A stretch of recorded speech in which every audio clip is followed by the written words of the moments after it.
ঠাকুর বলছেন, কৃপা হলেই দর্শন হয়। তিনি জ্ঞান সূর্য। তাঁর একটি কিরণে এ জগতে জ্ঞানের আলো পড়েছে।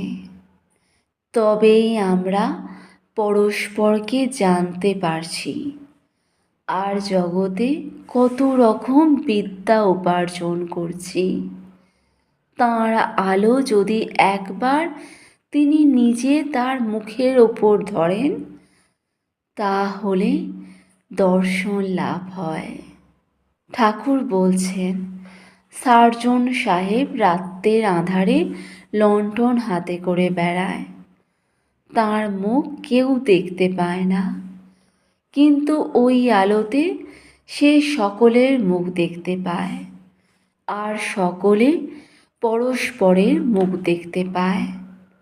যদি কেউ সার্জনকে দেখতে চায়, তাহলে তাকে প্রার্থনা করতে হয়, বলতে হয়, সাহেব কৃপা করে একবার আলোটি নিজের মুখের ওপর ফেরাও, তোমাকে একবার দেখি।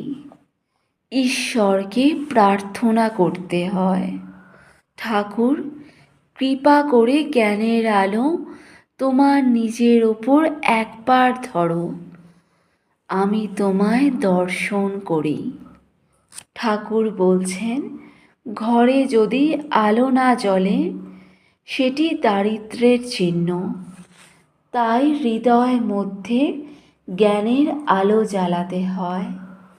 জ্ঞানদীপ জেলে ঘরে ব্রহ্মময়ীর মুখ দেখো না।